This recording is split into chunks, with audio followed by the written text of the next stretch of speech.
Karbala Shah करीमा दस्तगीरा अशरफा। बिस्मिल्लाहिर्रहमानिर्रहीम। लकल हम्दु या अल्लाह व नुसल्ली व नुसल्लिमु अलैका या रसूल अल्लाह। अम्मा बाद फ़अऊज़ु बिल्लाहि मिनश शैतानिर रजीम। बिस्मिल्लाहिर्रहमानिर्रहीम। लक़द कान लकुम फ़ी रसूलिल्लाहि उस्वतुन हसनह। सदक़ल्लाहुल अज़ीम व सदक़ रसूलुहुन नबिय्युल अमीनुल करीम व नहनु अला ज़ालिका लमिनश शाहिदीन वश्शाकिरीन वल्हम्दुलिल्लाहि रब्बिल आलमीन। अक़ीदत व मोहब्बत की अथाह गहराइयों में डूब कर अपने और सारी कायनात के मरकज़ी अक़ीदत सरवरे किश्वरे रिसालत व नबुव्वत फ़ख्रे ज़मीन व ज़मां सय्याह ला मकां अहमद मुज्तबा मुहम्मद मुस्तफ़ा सल्लल्लाहु अलैहि वसल्लम की बारगाह में दुरूद व सलाम का नजराना पेश करें और बुलंद आवाज़ से पढ़ें। अल्लाहुम्मा सल्लि अला सय्यिदिना मौलाना मुहम्मदिन बारिक सल्लिम सलातुन व सलामुन अलैका या रसूल अल्लाह सल्लल्लाहु तआला अलैहि वसल्लम। एक बार इस एहसास और इस तसव्वुर के साथ और इस आरज़ू के साथ कि दिखा दे या इलाही वो मदीना कैसी बस्ती है जहाँ पर रात दिन मौला तेरी रहमत बरसती है। एक बार ज़रा बुलंद आवाज़ से दुरूद पाक पढ़ लें। अल्लाहुम्मा सल्लि अला सय्यिदिना मौलाना मुहम्मदिन बारिक सल्लिम सलातुन व सलामुन अलैका या रसूल अल्लाह सल्लल्लाहु तआला अलैहि वसल्लम। ऐ शहंशाह मदीना अस्सलातु वस्सलाम। ऐ शहंशाह मदीना अस्सलातु वस्सलाम। ज़ीनते अर्शे मुअल्ला अस्सलातु वस्सलाम। और रब्बे हबली उम्मती कहते हुए पैदा हुए, रब्बे हबली उम्मती कहते हुए पैदा हुए, हक़ ने फरमाया कि बख्शा अस्सलातु वस्सलाम। और दुरूद पाक ये सिर्फ़ हमारा ही वजीफ़ा नहीं बल्कि अल्लाह ने ख़ुद दुरूद पाक पढ़ा है और फ़रिश्तों का ये वजीफ़ा रहा है। इसीलिए शायर ने कहा कि मोमिनों पढ़ते नहीं क्यों अपने आका पर दुरूद, मोमिनों पढ़ते नहीं क्यों अपने आका पर दुरूद, है फ़रिश्तों का वजीफ़ा अस्सलातु वस्सलाम। और मैं वो सुन्नी हूँ जमील क़ादरी मरने के बाद, मैं वो सुन्नी हूँ जमील क़ादरी मरने के बाद, मेरा लाशा भी पढ़ेगा अस्सलातु वस्सलाम। हज़रात, बड़ा खूबसूरत प्रोग्राम, नहायत शानदार जलसा, शायान शान। जिस तरह से हमारे बड़े भाई आली जनाब शरीफ भैया और आली जनाब शब्बीर साहब, उस्ताज़ गिरामी वक़ार हज़रत मौलाना हाफिज़ मोहम्मद नसीर साहब क़िबला, जिस तरह से ये हज़रात इस गांव में एक अच्छी हैसियत और नहायत ही इज़्ज़त और करामत वाले हैं, इसी तरह से इन्होंने अपने बच्चे और बच्चियों के निकाह में नहायत ही शायान शान प्रोग्राम मुनाक़िद करके अपनी वफ़ादारी और नबी से अपनी ग़ुलामी का सबूत पेश किया है। मैं दिल की अथाह गहराइयों से इस तक़रीब सईद के इनेक़ाद पर आप सभी हज़रात की खिदमत में हदिया तबरीक पेश करता हूँ। ख़ुसूसियत के साथ उस्ताज़ गिरामी हज़रत मौलाना हाफिज़ मोहम्मद नसीर साहब क़िबला, और दिल से दुआ करता हूँ मौलाए करीम हम सब की हाज़री इस बारगाह करम में कबूल फ़रमाए। वक्त बहुत मुख्तसर है, हुज़ूर शेखुल हदीस साहब क़िबला का करम है कि हम सब की पुश्त पनाही फरमा रहे हैं, और साथ ही साथ उस्ताज़िल करीम हज़रत अल्लामा मुफ्ती मोहम्मद निज़ामुद्दीन साहब क़िबला वो भी रौनक़ स्टेज हैं। मुख्तसर से वक्त में मैं थोड़ी बहुत बातें आपके सामने अर्ज़ कर दूँ, उसके बाद इंशाअल्लाह ताला जो आप मुनासिब समझेंगे वही होगा। तकरीर सुनना चाहेंगे तकरीर होगी, नात शरीफ सुनना चाहेंगे तो नात शरीफ होगी। वैसे हमारे कौम का मिजाज और हमारे कौम का ये उसूल बन चुका है कि इनको इबादत और मीलाद की महफ़िलों में भी लुत्फ़ और तफरीह चाहिए। अगर इनको तफरीह ना मिली तो बेचारे ये उठ कर के चले जाएंगे, और इनको तकरीर या वाज़ो नसीहत से कोई मतलब नहीं, इसलिए कि लोग जानते हैं कि मौलाना लोग तो काम ही यही है रात दिन तकरीर करना। इनका काम है बोलना, हमारा काम है सुनना, अमल करना किसी और का काम है ना। तो आप सभी हज़रात बिल्कुल दिलजमई से तशरीफ़ रखें। मेरे बाद इंशाअल्लाह ताला एक आले रसूल हज़रत अल्लामा शाह सैयद अब्दुर्रब उर्फ़ चाँद बाबू दामत बरकातुहुमुल आलिया वो भी तशरीफ़ लाए हैं, उनके रुख़-ए-नाज़ की ज़ियारत के लिए आप यहाँ तशरीफ़ रखें। इंशाअल्लाह ताला जैसे ही वो स्टेज पर तशरीफ़ लाएंगे मैं अपनी गुफ्तगू समेट करके कम से कम वक्त में आप हज़रात से गुफ्तगू करके रुख़्सत होने की इजाज़त चाहूँगा। हज़रात, मिलाद शरीफ और ज़िक्र मुस्तफ़ा की ये मजलिस हम अहले सुन्नत व जमात का सबसे कीमती सरमाया है और अल्लाह का फ़ज़ल और एहसान है कि उसने हमें अहले सुन्नत व जमात में पैदा किया और हम अल्लाह के फ़ज़ल से मीलाद वाले मिलादी हैं। हमको मिलादी कहा जाता है, अल्लाह का फ़ज़ल है, फ़सादी नहीं है, मिलादी है। और मिलादी होने पे हमें अल्लाह की बारगाह में शुक्र अदा करना चाहिए। इबादतें अल्लाह ने हमें बहुत दी हैं, नमाज दिया, रोज़ा दिया, हज दिया, ज़कात दिया, सदक़ात व खैरात, ताआत, हसनात, सब कुछ अल्लाह ने अता किया। मगर आप गौर करें, एक इंसान जब नमाज पढ़ता है तो उसे यकीन नहीं होता है कि हमारी नमाज अल्लाह ने कबूल कर ली है कि नहीं की। कोई कह सकता है कि हमने नमाज पढ़ी है तो अल्लाह ने नमाज कबूल कर ली। रोज़ा इंसान रखता है मगर यकीन के साथ नहीं कह सकता है कि अल्लाह ने रोज़ा कबूल कर लिया है कि नहीं किया। ईद के दिन हज़रत उमर इब्न ख़त्ताब खलीफतुल मुस्लिमीन, जो अशरे मुबश्शरा में से, जिनको अल्लाह के रसूल ने दुनिया ही में जन्नत की खुशखबरी दे दी थी, हज़रत उमर रदी अल्लाह तआला अन्हु दरवाज़ा बंद करके रो रहे हैं। ईद का दिन है, हाजिर हुए सहाबा इकराम, अर्ज़ किया खलीफतुल मुस्लिमीन आज तो ईद का दिन है, खुशी का दिन है, आज रोने की वजह क्या है, रोने का सबब क्या है। हज़रत उमर इब्न ख़त्ताब रदी अल्लाह तआला अन्हु ने इरशाद फरमाया कि खुशी का दिन उसके लिए है जिसके रोज़े कबूल हो, और मुझे पता नहीं कि मेरा रोज़ा अल्लाह ने कबूल किया है कि नहीं किया है ना। तो नमाज हो, रोज़ा हो, हज हो, ज़कात हो, ये सारी इबादतें कबूल और रद्द के दरमियान होती हैं। अल्लाह चाहे तो कबूल कर ले और चाहे तो अल्लाह रद्द फरमा दे। मगर अल्लाह का करम है, रब का एहसान है कि अल्लाह ने हमें इस ज़िंदगी में एक ऐसी इबादत अता की है कि अगर उस इबादत को इंसान कर ले तो 100 नहीं 101% तुझे इसे यकीन होना चाहिए कि हमारी इबादत अल्लाह ने अपनी बारगाह में कबूल फरमा ली है ना। वो कौन सी इबादत है? वो नमाज नहीं, रोज़ा नहीं, हज नहीं, ज़कात नहीं, वह इबादत है मिलाद मुस्तफ़ा मनाने की इबादत, मिलाद मुस्तफ़ा मनाने का वजीफ़ा। दिल्ली के बड़े अजीम मुहद्दिस हैं शेख मुहक़्क़िक़ अलल इतलाक़, आला हज़रत ने उन्हें मुहक़्क़िक़ अलल इतलाक़ लिखा है। अख़बारुल अख़यार में शुरू में मुनाजात करते हुए अपने रब की बारगाह में अर्ज़ करते हैं, शेख मुहक़्क़िक़ मौला अब्दुल हक़ ने नमाज पढ़ी है, अब्दुल हक़ ने रोज़ा रखा है, अब्दुल हक़ ने ज़कात दी है, हज किया है, नेकियां की हैं, मगर मौला अब्दुल हक़ को नमाज पर नाज नहीं, रोज़े पर नाज नहीं, हज पर नाज नहीं, ज़कात पर नाज नहीं, सदक़ात व खैरात पर नाज नहीं है। मौला एक अमल किया हूँ जिस पर अब्दुल हक़ को नाज है, वो अमल ये है कि जब तेरे नबी के मीलाद की महफिल होती है तो अब्दुल हक़ उसमें खड़े होकर अपने नबी पर दुरूद व सलाम पढ़ता है। ये वो अमल है कि जिस अमल के बारे में मुझे यकीन है कि अल्लाह ने इस अमल को ज़रूर कबूल कर लिया होगा। हज़रात, ये मिलाद मुस्तफ़ा और ज़िक्र रसूल की ये मजलिस है ना, इसमें इंसान अगर दिल से आए तो भी अल्लाह उसे अजर अता करता है। और अगर कोई तफरीह के लिए आता है, कोई आता है देखने के लिए मजमा कितना है, उलमा से स्टेज भरा है कि नहीं भरा है ना, बहुत सारे लोग अलग अलग मकसद लेकर के आते हैं। तो अगर कोई ज़िक्र मुस्तफ़ा सुनने के लिए खुलूस क़ल्ब के साथ यहाँ हाजिर है, अल्लाह उसकी हाज़िरी को भी कबूल करता है। और अगर कोई किसी और मकसद से आया है मगर ज़िक्र रसूल में बैठ क्या गया, गुजर गया, अल्लाह उसकी हाज़िरी को भी अपनी बारगाह में कबूल फरमा लेता है। ये रब का एहसान है, रब का करम है। ज़िक्र रसूल की मजलिस में इंसान अगर इखलास के साथ आता है अल्लाह उसे भी नवाजता है, और अगर रियाकारी के तौर पर आता है, लाज लिहाज में आता है, किसी और मकसद से आता है, अल्लाह ताला उसे भी अपने अजर व सवाब से माला माल फरमाता है। ये ज़िक्र रसूल की मजलिस है और इसके अलावा कोई ऐसी इबादत नहीं कि जिसमें अगर दिखावा हो जाए तो वो इबादत कबूल हो जाए। मगर ज़िक्र रसूल एक ऐसा वजीफ़ा है, एक ऐसा अमल है कि इंसान अगर इस मजलिस में बैठ जाए तो सिर्फ बैठने पर अल्लाह ताला उसकी बख्शिश फरमा देता है, उसको बेशुमार अजर व सवाब का हकदार बना देता है। और मुसलमानों, आज इंसान सुकून की तलाश में दर दर भटक रहा है। इंसान को सुकून चाहिए।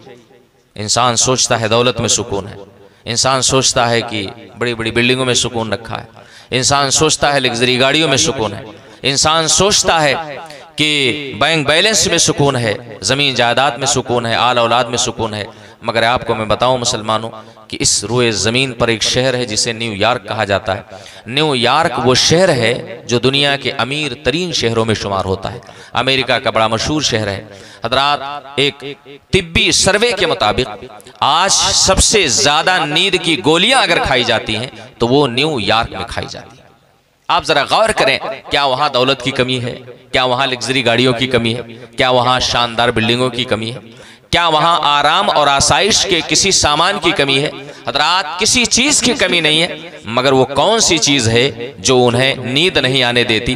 वो कौन सी चीज है कि जिसकी वजह से वो बगैर नींद की गोली खाए सुकून नहीं पाते हैं? मुसलमानों, उनके पास सब कुछ है मगर वो सरमाया नहीं है जो अहले सुन्नत व जमात को हासिल है। मिशकात शरीफ की हदीस है, आकाए दो जहां इशात फरमाते हैं, मज्तमअ कौमुन फी बैतिन मिन बुयूतिल्लाह यतलूना किताबल्लाहि व यतदारसूनहु बैनहुम इल्ला नज़लत अलैहिमुस सकीना व गशियतहुमुल मलाइका व हफ़्फ़तहुमुर रहमा।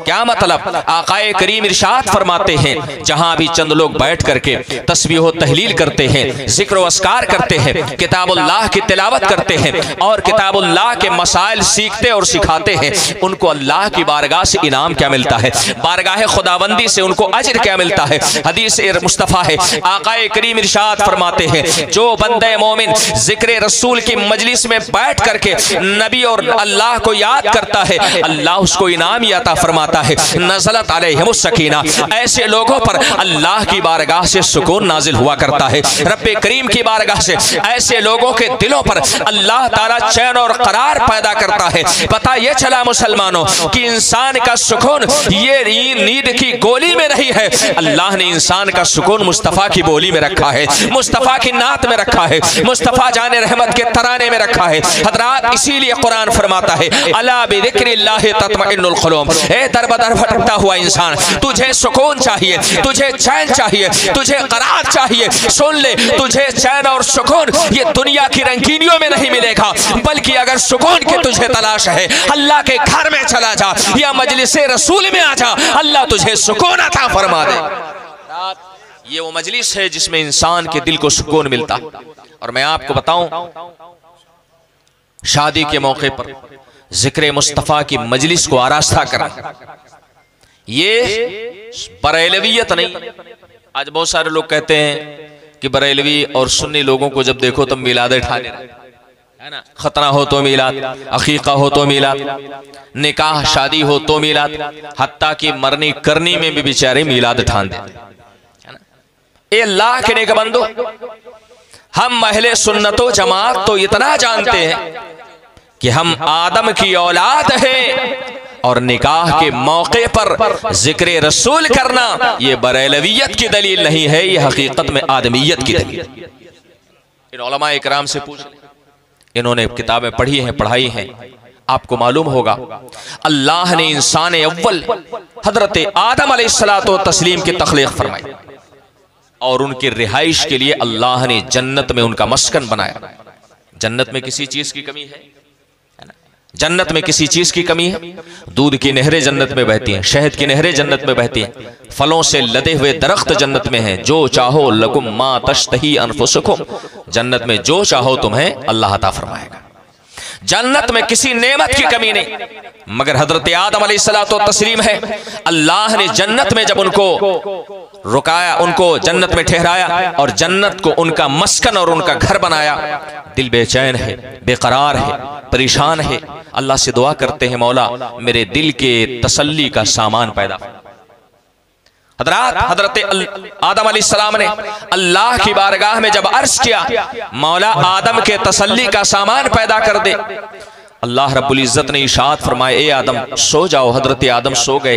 हजरत आदम की बाईं पिछली से हजरत हव्वा रदी अल्लाह अन्हा की तख्लीक हुई। हजरत हव्वा रदी अल्लाह अन्हा पैदा हुई। हजरत आदम और हव्वा का अल्लाह ने निकाह कराया। और जब महर की बात आई, हजरत आदम ने अर्ज किया, मेरे मौला मैं महर में दूं तो क्या दूं, मेरे मौला मैं महर में दूं तो क्या दूं। हजरत अल्लाह ने इरशाद फरमाया, ए आदम तुम्हें महर में न रुपया देने की जरूरत है, न पैसा देने, न दिरहम व दीनार दीनार देने की जरूरत है। ए आदम खड़े हो जाओ और जिस नबी का नूर तुम्हारी पेशानी में चमक रहा है उसी नबी पर 11 बार दुरूद पाक पढ़ लो, अल्लाह तुम्हारी तरफ से हजरत हव्वा का महर करार दे। नारे तकबीर, नारे रिसालत, उलमाए अहले सुन्नत, साहिबे तसानीफे कसीरा, उलमाए अहले सुन्नत, नारे तकबीर, नारे रिसालत। हज़रत आदम अलैहिस्सलातु तस्लीम ने अल्लाह की बारगाह में अर्ज किया, मौला ये मोहम्मद कौन है? अल्लाह ने इरशाद फरमाया, ए आदम मोहम्मद के बारे में ना पूछो, मोहम्मद की जात बहुत बड़ी है, मोहम्मद की जात बहुत बुलंद है। देख लो जरा निगाह उठा करके, अर्श के पायों को देख लो, अर्श के कंगरों को देख लो और अर्श के तमाम हिस्सों को देख लो। जहां जहां तुम्हें ला इलाहा इल्लल्लाह लिखा मिलेगा वहीं पर तुम्हें मुहम्मदुर रसूलुल्लाह भी लिखा मिलेगा। और ए आदम अगर मोहम्मद की जात न होती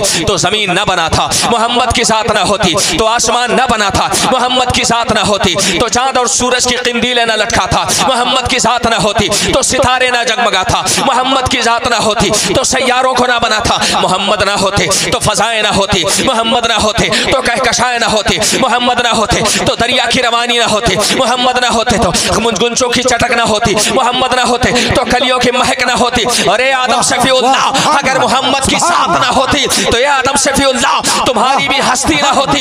आला हजरत फरमाते हैं वो जो न थे तो कुछ न था, वो जो न हो तो कुछ न हो। अरे जान है वो जहान की, जान है तो जहान है। सुभान अल्लाह, सुभान अल्लाह, सुभान अल्लाह, माशाअल्लाह। मेरे नबी के जिक्र सुभान अल्लाह, सुभान अल्लाह। हाल है निकाह हो रहा है। सबसे पहला निकाह कहाँ हुआ? जन्नत में। उलमा फरमाते हैं अल्लाह ने इंसानों पर सबसे पहली इबादत जो लागू की वो निकाह की इबादत है ना। निकाह सबसे पहली इबादत है, सबसे पहला फरीजा है जो अल्लाह ने इंसानों के ऊपर लागू किया।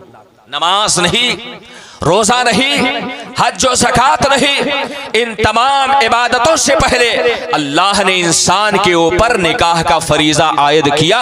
और सबसे पहला निकाह जो होता है वो जन्नत में होता है, हजरत आदम और हव्वा का निकाह। सबसे पहला निकाह हो रहा है। और सबसे पहले निकाह में आप गौर करें मुसलमानों, तो अल्लाह ने सबसे पहले निकाह में हजरत आदम को हुक्म दिया, ए आदम ये निकाह उस वक्त तक मुकम्मल नहीं हो सकता है जब तक इस निकाह में मुस्तफ़ा का तस्करा ना किया जाए, जब तक नबी पर दुरूद ना पढ़ा जाए, जब तक नबी की नात ना पढ़ी जाए। हजरत आदम अलैहिस्सलातु तस्लीम ने अल्लाह के हुक्म को सुन करके 11 बार दुरूद पढ़ करके हम गुलामों को सबक दे दिया कि जब जब तुम्हारे घर में कोई खुशी की घड़ी आए तो तुम कुछ करो ना करो, मुस्तफा का तस्करा जरूर कर लेना, जिक्र मुस्तफा जरूर कर लेना, मिलाद मुस्तफा जरूर सजा लेना। इसलिए कि मुस्तफा की शान तो यह है कि होते कहां खलीलो बिना, काबा वो में ना, लौलाक वाले साहिबी सब तेरे घर। नारे तकबीर, नारे रिसालत, नारे रिसालत, मसलके आला हजरत, मसलके आला हजरत, नारे तकबीर, नारे रिसालत। तो पर से हटाए। सुभान अल्लाह। मैं तो सोच रहा था कि शायद हमारे हजरत अल्लामा वारिस अली साहब क़िबला हम लोगों के लिए छुट्टा ही नहीं कराएं, लेकिन अल्हम्दुलिल्लाह अभी तवज्जो बाकी है, अल्लाह का शुक्र है ना। तवज्जो भी बाकी है और इंशाअल्लाह ताला बाकी भी रहेगी। हज़रात अर्ज ये कर रहा था कि आज कायनात की जो रौनकें पाई जाती, आज कायनात में नौए इंसानी का वजूद जो पाया जाता है, ये हजरत आदम और हव्वा के निकाह की बरकत है ना। हजरत आदम और हव्वा का निकाह ना होता, इंसानों के तवालुद व तनासुल का सिलसिला न चलता। और हजरत आदम और हव्वा का निकाह ये मौकूफ है किस पर? दुरूद मुस्तफ़ा पर मौकूफ है। जरा गौर करने का मकाम है कि हजरत आदम अलैहिस्सलातु तस्लीम अगर निकाह ना करते तो इंसानों के तवालुद व तनासुल का सिलसिला ना शुरू होता। और हजरत आदम और हव्वा का निकाह, माशाअल्लाह, बात मुख्तसर की जाए, ये निकाह की मजलिस। निकाह मैंने आपसे अर्ज किया कि वो पहला फरीजा है, वो पहला अमल है जो अल्लाह ने इंसानों के ऊपर लागू किया। जन्नत में सबसे पहला काम हजरत आदम और हव्वा का निकाह हुआ, और ये निकाह ये दुरूद मुस्तफ़ा की खुशबुओं से मुअत्तर निकाह था। आपने भी सुना कि हजरत आदम ने अल्लाह से पूछा, मेरे मौला मैं महर क्या दूं? अल्लाह ने इरशाद फरमाया, ए आदम, नबी आखिरुज़्ज़मा पर 11 बार दुरूद पाक पढ़ लो, ये तुम्हारी तरफ से हजरत हव्वा का महर हो जाएगा। इसीलिए तो आला हजरत झूम करके अर्ज करते हैं अपने आका की बारगाह में कि वो जो न थे तो कुछ न था, वो जो न हो तो कुछ न हो, जान है वो जहान की, जान है तो जहान है। ए अल्लाह के नेक बंदो, निकाह क्या है और निकाह से अल्लाह रब्बुल इज्जत कितनी बरकतें इंसान को अता करता है। आज मुसलमानों में गुर्बत बहुत आम है ना। आज सबसे पस्त और तबाह हाल कौम अगर कोई है तो वो मुसलमान है। ये मैं नहीं कहता, बहुत सारे अहले अक्ल कहते हैं, बहुत सारे लोग अरबाबे इल्म दानिश हैं, वो कहते हैं। हजरात, आखिर इस गुर्बत का इलाज क्या है और इस गुर्बत का की दवा क्या है?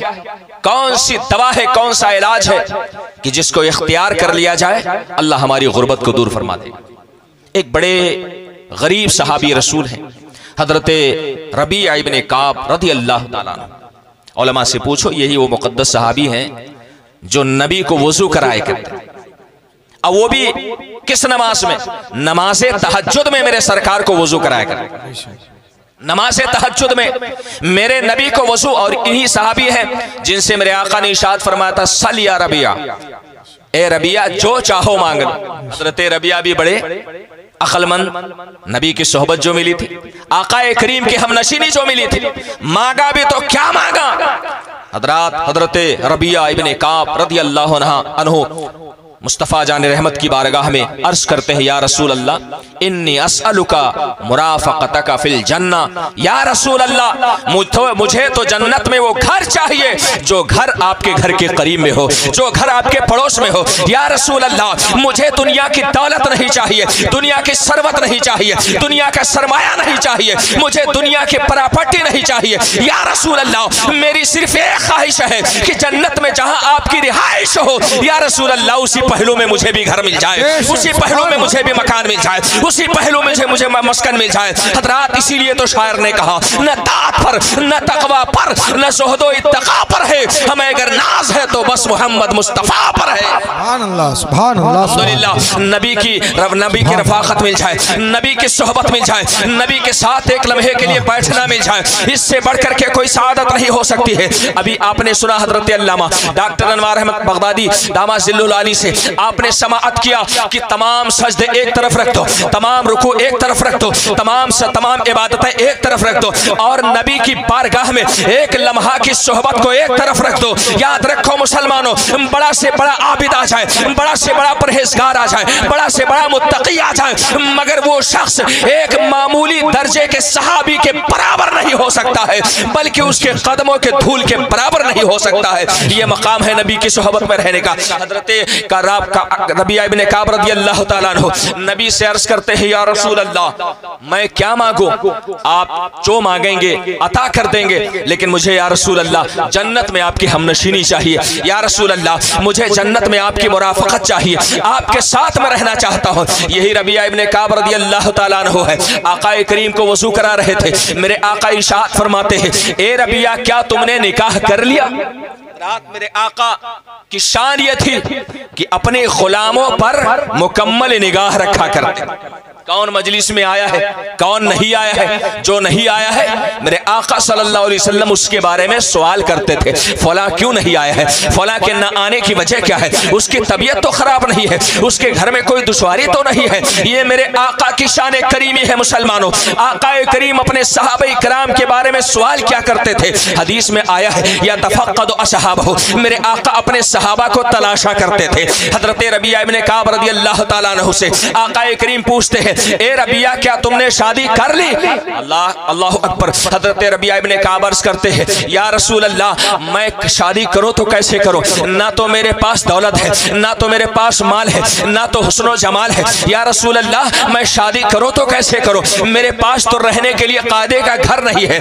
आकाए करीम मुस्कुरा पड़े, कुछ नहीं इरशाद फरमाया। रबिया चले गए। दूसरे दिन फिर वजू करा रहे थे, आकाए करीम की बारगाह में हाजिर होकर वजू करा रहे हैं। मेरे आका फिर पूछते हैं, ए रबिया क्या तुमने निकाह किया? आकाए करीम की बारगाह में अर्ज करते हैं, या रसूल अल्लाह, मैं निकाह करूं तो कैसे करूं? मेरे पास तो कुछ भी नहीं है। फिर तीसरे दिन हजरत रबिया इब्ने काब सोच करके जाते हैं और ये अहद करके जाते हैं, आज आका अगर पूछेंगे कि ए रबिया निकाह किया कि नहीं किया, तो मैं अर्ज कर दूंगा, या रसूल अल्लाह, मैं अर्ज कर दूंगा, या रसूल अल्लाह, मैं आपका गुलाम हूं, आप ही मेरा निकाह करा दो, आप ही मुझे निकाह के बंधन में बांध दो। हजरत रबिया इब्ने काब है, तीसरे दिन रसूलुल्लाह की बारगाह में पहुंचे हैं, वजू करा रहे हैं। वजू करते करते वजू खत्म हो गया, मगर आकाए करीम हजरत रबिया से पूछ नहीं रहे हैं, ए रबिया तुमने निकाह किया कि नहीं किया? जो सवाल 2 दिन से कर रहे थे, आज वो सवाल मेरे आका ने नहीं दोहराया है। वजू खत्म हो गया, आकाए करीम ने तहज्जुद की नमाज पढ़ ली। हजरत रबिया दरवाजे पर खड़े हैं इस उम्मीद के साथ कि अभी आका पूछेंगे कि ए रबिया क्या तुमने निकाह किया कि नहीं किया? हजरत रबिया खड़े हैं,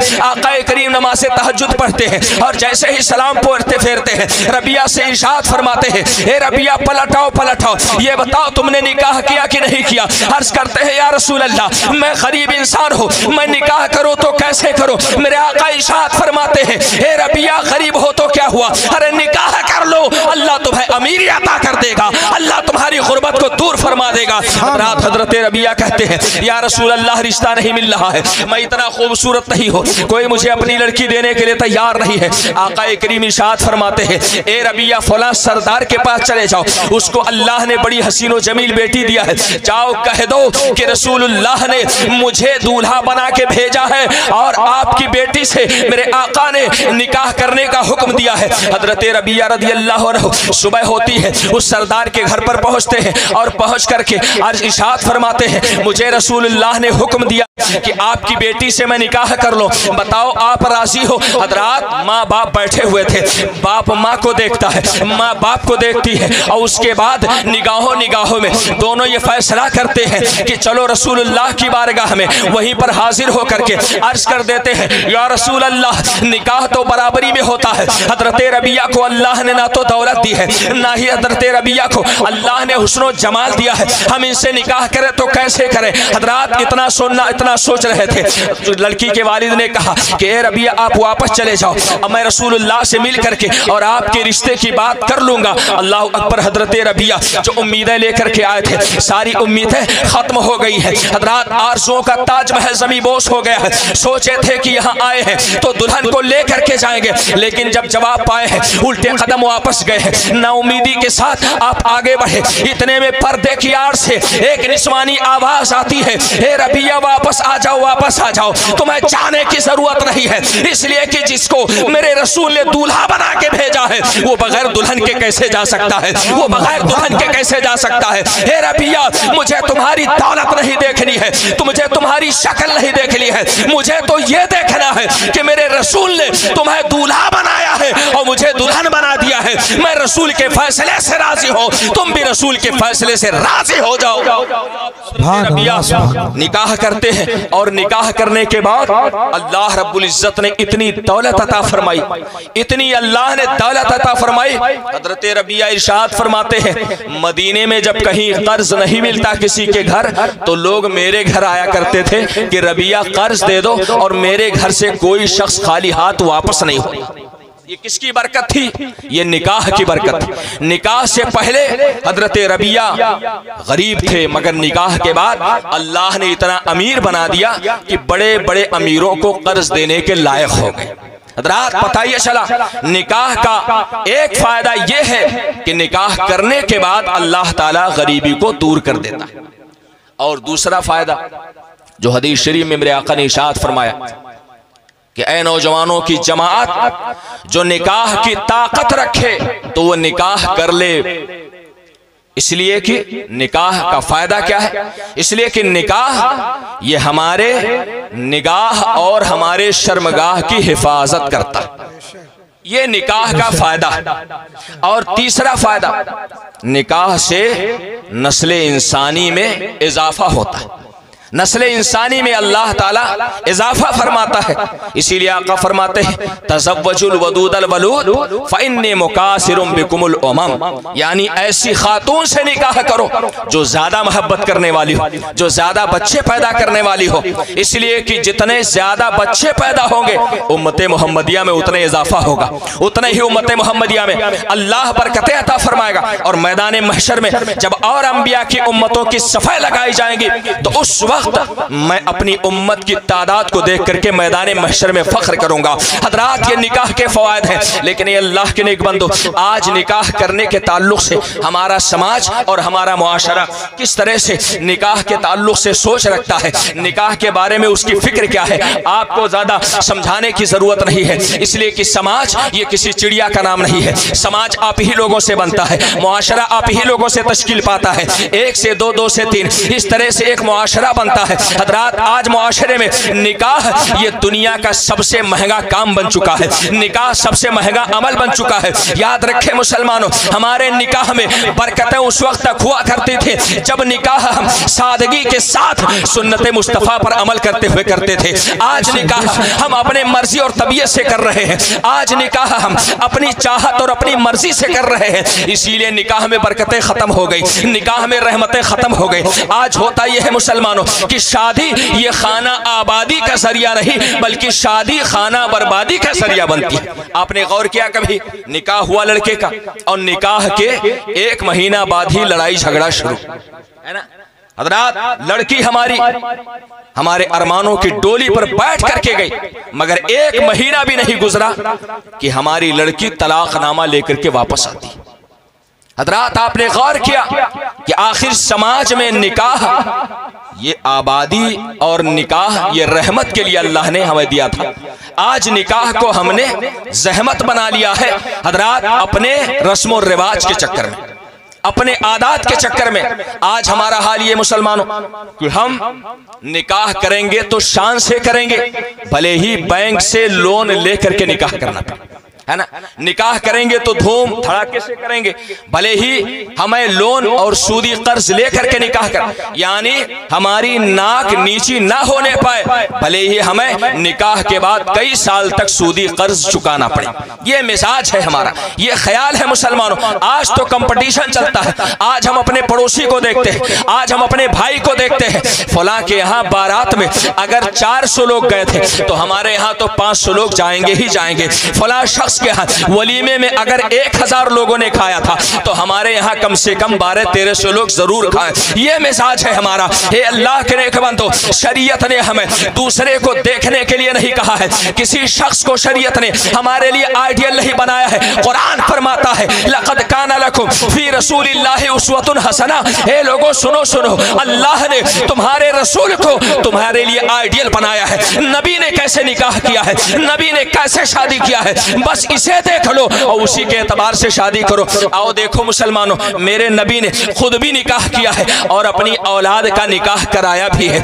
आपने देखा होगा आज हमारे यहाँ वलीमा में जब तक 1000 लोग ना खाए हमारे दिल को तस्कीन नहीं मिलती है, हमारे दिल को सुकून नहीं मिलता है, ना ही हमारे अना को तस्कीन मिलती है। हजरात, ये दिखावा, ये रियाकारी आज कौम मुस्लिम को तबाह कर रही है। कौम मुस्लिम को एहसास तक नहीं है। मस्जिद के इमाम साहब हैं, उनकी तनख्वाह हजरात 6 महीने साल भर से बाकी है, मगर शादी धूम धड़ाके से करेंगे। मदरसे के मकतब के मौलाना साहब हैं, उनकी तनख्वाह 11-12 महीने से बाकी है, मगर शादी हम बड़े जोश और बड़े ही बलबले से करते हैं। याद रखें मुसलमानों, जो शादियों पर हम खर्च करते हैं, अगर यही पैसा हम बचा लें तो हमें यकीन है कि आज हर जिले में नहीं बल्कि हर मोहल्ले और हर इलाके में बड़ा से बड़ा तालीमी इदारा कायम हो सकता है, बड़ी से बड़ी यूनिवर्सिटियां बन सकती है। अगर सिर्फ हम शादियों का खर्च 10% बचा ले तो अलीमिया जैसा इदारा बहुत सारी जगहों पे कायम हो सकता है। लेकिन मुसलमानों, आज हम शादी अपनी तबीयत से करते हैं, शरीयत की मर्जी से नहीं बल्कि अपने तबीयत से करते हैं और अपने मर्जी से हम निकाह करते हैं। ये हमारा मिजाज है मुसलमानों। जरूरत इस बात की है हम सुन्नत रसूल और मुस्तफ़ा मुस्तफ़ा जान रहमत की ज़ात को अपना आइडियल बनाए, नमूना बनाए। मुस्तफ़ा की ज़ात हमारे लिए सबसे बेहतरीन नमूना है। कुरान फरमाता है लक़द काना लकुम फ़ी रसूलिल्लाहि उस्वतुन हसना, अल्लाह ने रसूलुल्लाह की ज़ात में तुम्हारे लिए सबसे बेहतर नमूना रखा है। रसूल की ज़िंदगी देखो हज़रात, एक निकाह मेरे आका ने मस्जिद नबवी में किया था। वो निकाह किसका था? हज़रत अली और फातिमा का निकाह था। आज हमारा निकाह बगैर डीजे के नहीं होता है, बगैर नाच गाने के नहीं होता है, बगैर रक्सो सुरूद के नहीं होता है, बगैर जहेज के नहीं होता है, बगैर लंबी गाड़ियों के कतार के नहीं होता है।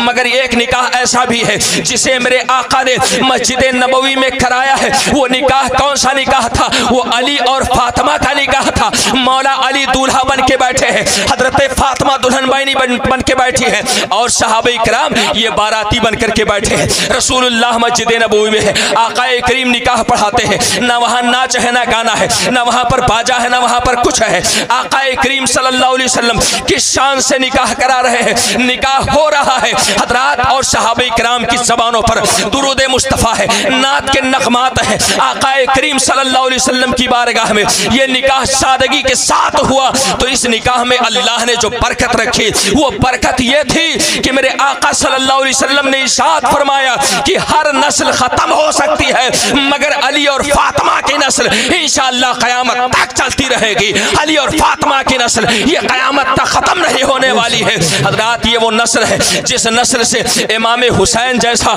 शहीद आज़म पैदा होता है, तो इमाम हसन जैसा मुत्तक़ी आज़म पैदा होता है। पता ये चला निकाह अगर सादगी से किया जाए, शरीयत मुस्तफ़ा पर चल करके किया जाए, अल्लाह ताला उस निकाह में बेशुमार बरकतें रखता है। इसलिए मैं आपसे गुजारिश करूंगा मुसलमानों, आज इस मजलिस निकाह से एक पैगाम आप लेकर के जाओ कि हम शादी इंशाअल्लाह ताला शरीयत की मर्जी से करेंगे, है ना। शादी इंशाअल्लाह हम सुन्नत रसूल के मुताबिक करेंगे। आज आखिरी बात, आज हमारे समाज में एक नासूर है जिसे जहेज कहा जाता है।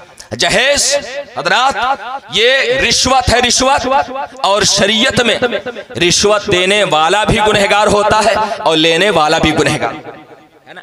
आपने गौर किया कभी कि जहेज देना ये मेरे नबी की सुन्नत है, और जहेज लेना ये मौला अली की सुन्नत है, और जहेज मांगना ये हमारी अपनी सुन्नत है। जाहिर सी बात है जहेज नबी ने दिया और जहेज अली ने लिया, मगर जहेज मांगा नहीं है किसी ने। जहेज मांगना ये हमारी अपनी आदत है। मुसलमानों, आज इसी जहेज की लालच की वजह से हमारी बेटियां हमारे लिए बोझ बन चुकी हैं, हमारी बेटियां हमारे लिए सहमत बन चुकी हैं। हज़रात, बेटियां ये बेटों से कम नहीं होती है, लेकिन लालची लोगों ने जब जहेज का रिवाज शुरू किया तो आज बेटी पैदा होती है तो एक इंसान का चेहरा उतर जाता है, या अल्लाह इसके जहेज का इंतजाम कहां से करेंगे, इसके जहेज का सामान कहां से लाएंगे। याद रखें मुसलमानों, अल्लाह के रसूल इरशाद फरमाते हैं जो इंसान बिला जरूरत भीख मांगता है कल क़यामत के दिन वो इस हाल में आएगा कि उसके चेहरे पर हड्डियां तो होंगी मगर उसके चेहरे पर गोश्त नहीं होगा। इस भयानक चेहरे के साथ एक ऐसा इंसान आएगा जो बिला जरूरत मांगता है। जहेज मांगने वाले भी भिखारी से कम नहीं है, फर्क सिर्फ इतना होता है कि भिखारी के हाथ में कटोरा होता है और जो जहेज मांगने वाला सेठ होता है, जमींदार होता है, हजरात उसके हाथ में कटोरा नहीं होता है। अपने मिजाज को बदलें, अपने तरीके को बदलें, अपनी सोच को बदलें। शादी को हम शरीयत और सुन्नत के मुताबिक बनाएं, इंशाअल्लाह ताला शादियों में बरकतें होंगी, अल्लाह की रहमतों का नुज़ूल होगा। अल्लाह रब्बुल इज़्ज़त की बारगाह करम में दुआ है रब्बे क़दीर हम तमाम मुसलमानों को शरीयत मुतहरा पर चलने की तौफीक अता फरमाए और हम सबको नबी करीम सल्लल्लाहु अलैहि वसल्लम की इत्तबा और पैरवी की सआदत बख्शे। व आखिरु दावाना अनिल हम्दुलिल्लाहि रब्बिल आलमीन। अस्सलाम वालेकुम।